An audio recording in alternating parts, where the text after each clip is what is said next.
अहम खबर है, 27वीं आईनी तरमीम के बाद जुडिशल कमीशन के 3 इजलास हुए हैं। अपडेट करें आपको इस हवाले से।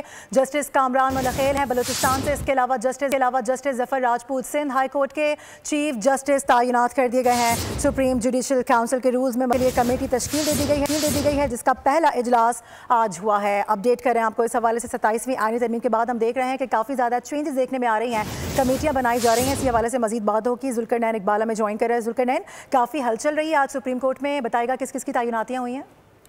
हाँ देखिए, बुनियादी तौर पर जुडिशल कमीशन के 3 इजलास हुए, जिसमें पहले इजलास में जफर राजपूत जो सिंध हाई कोर्ट के कायम मकाम चीफ जस्टिस थे उनको मुस्तकिल चीफ जस्टिस का चार्ज दिया गया।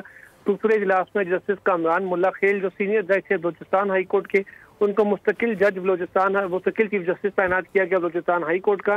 जबकि तीसरे इजलास में जस्टिस मियां गुलिस्तान औरंगजेब जो वैसे तो इस्लामाबाद हाई कोर्ट के जज थे लेकिन आर्जी जज के तौर पर सुप्रीम कोर्ट में फराइज सर अंजाम दे रहे थे, उन्हें सीनियरिटी की बेस पे मुस्तकिल जज सुप्रीम कोर्ट ऑफ पाकिस्तान का तैनात किया गया।